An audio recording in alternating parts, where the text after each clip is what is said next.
Bem-vindos à aula 9. Hoje nós vamos falar sobre condutores em equilíbrios eletrostáticos. Vamos derivar uma série de propriedades que esses materiais têm que são importantes. Já estamos aqui mais ou menos na metade do primeiro módulo, que é um módulo sobre eletricidade no curso.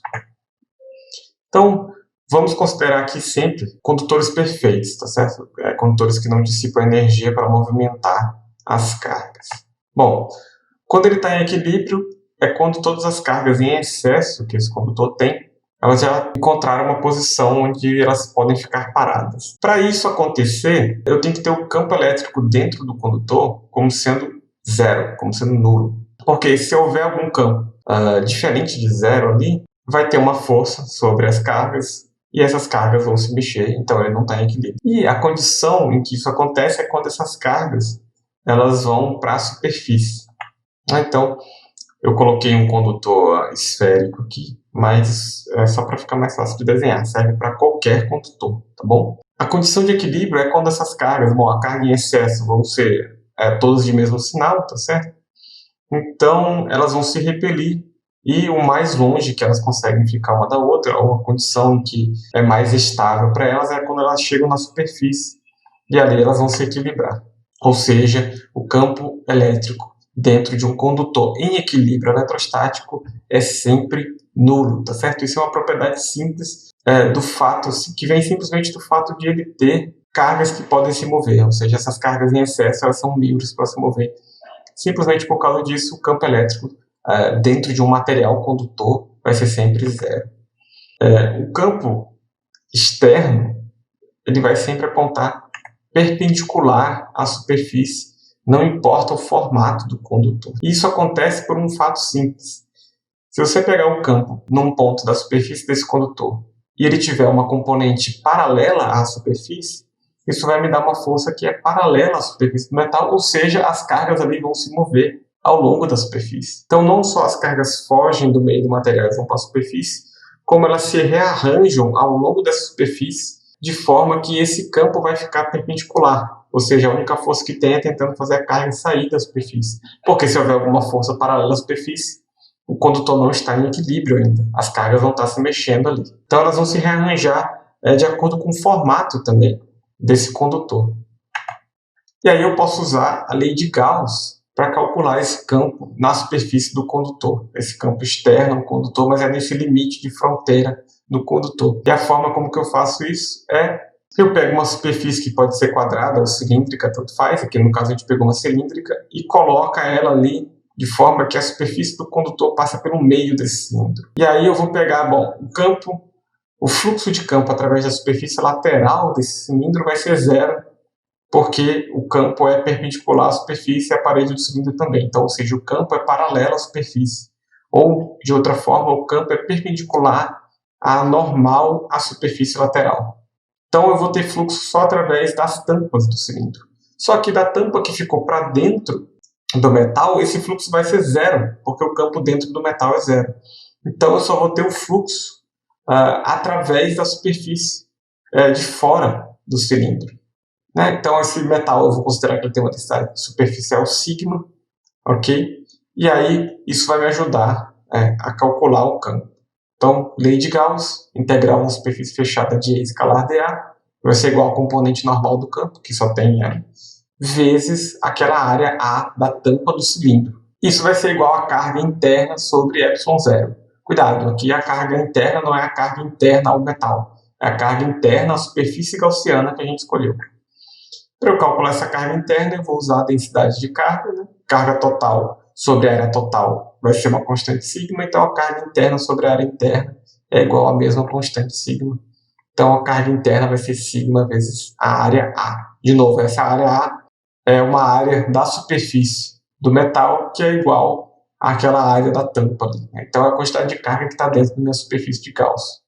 Então eu chego numa expressão simples, divide pela área dos dois lados dessa equação, eu posso escrever então o campo elétrico na superfície do condutor como sendo a densidade de carga na superfície dividido por ε0, apontando na direção normal à superfície do condutor.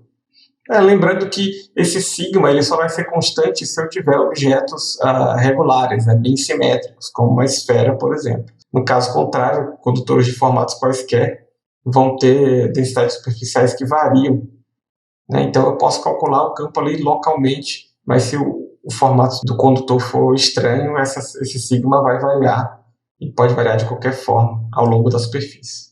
E se eu tiver uma cavidade dentro do meu condutor, se meu condutor for oco, né? Por exemplo, imagina aí um abacate de ouro, só que ele não tem o caroço, ele não tem a semente, tem um espaço vazio ali dentro. Então, será que vai ter cargas ali dentro? Então, a gente pode chegar a conclusões rápidas sobre isso usando a lei de Gauss, tá certo? Vamos pegar de novo a nossa esfera e eu coloco um buraco ali dentro. Se eu colocar uma superfície gaussiana que está dentro desse buraco, a carga interna é zero, não tem nenhuma carga flutuando ali. Então, o campo dentro do buraco vai ser zero. Mas eu posso ter cargas nessa superfície interna aqui. Por que não? Eu tenho cargas positivas aqui, eles podem repelir outras cargas positivas e eles poderiam se acumular nessa superfície interna. Como que a gente sabe que não tem carga na superfície interna? Bom, a gente pega uma superfície de Gauss que engloba essa superfície interna e aí a gente vai fazer o seguinte: os pontos dessa superfície de Gauss, né, que é onde eu estou calculando o campo elétrico, né, quando eu uso a lei de Gauss eu estou calculando o campo elétrico nessa superfície aqui, todos esses pontos estão no interior de um condutor em equilíbrio eletrostático, ou seja, o campo elétrico vai ser zero. Se o campo elétrico é zero, quer dizer que a carga interna a essa superfície de Gauss, tem que ser nula. Ou seja, se não tem carga dentro da cavidade, também não vai ter carga naquela superfície interna. Então, quando eu coloco, por exemplo, uma caixa condutora numa região de campo, essa caixa condutora vai blindar a parte de dentro dela desse campo externo. É o efeito que a gente chama de gaiola de Faraday. Por exemplo, pega duas placas de um capacitor de placas paralelas, eu coloco aqui uma caixa condutora dentro, o campo ali dentro vai ser zero.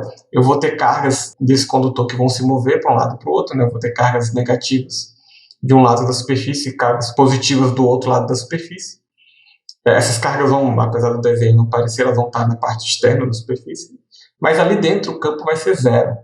Então, o condutor ele blinda o seu interior de qualquer campo externo.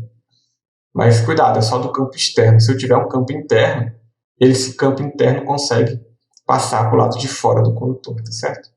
Então, isso daqui, enfim, é usado em uma série de coisas. A gente pode falar mais sobre isso mais para frente. Se eu colocar uma carga que dentro da cavidade do condutor, aí sim eu vou ter cargas na superfície interna. Como que eu sei disso? Bom, de novo, a gente vai usar a lei de Gauss. Se eu colocar uma superfície gaussiana, cujos pontos da superfície estão todos dentro do material condutor, isso vai querer dizer que a carga interna a essa superfície tem que ser nula. Mas veja, eu já tenho uma carga aqui ali. Então vamos simplificar o desenho para a gente poder fazer essa conta melhor. Então eu vou pegar uma esfera oca e colocar uma carga mais Q ali dentro. E aí eu vou pegar e usar a lei de Gauss. Se eu pegar uma superfície de Gauss aqui, né, cujos pontos estão todos dentro do material condutor, o campo elétrico tem que ser zero. Ou seja, a carga interna tem que ser zero. Só que eu tenho uma carga mais Q ali. Isso me diz que eu vou ter que ter uma carga na superfície interna desse condutor.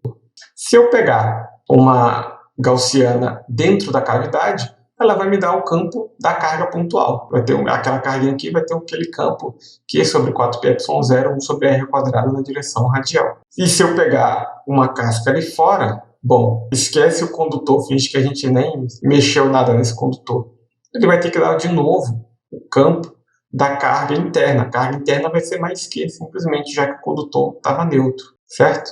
Então veja, pegando a superfície azul, o que ela me mostra é que eu vou ter uma densidade de carga nessa superfície interna.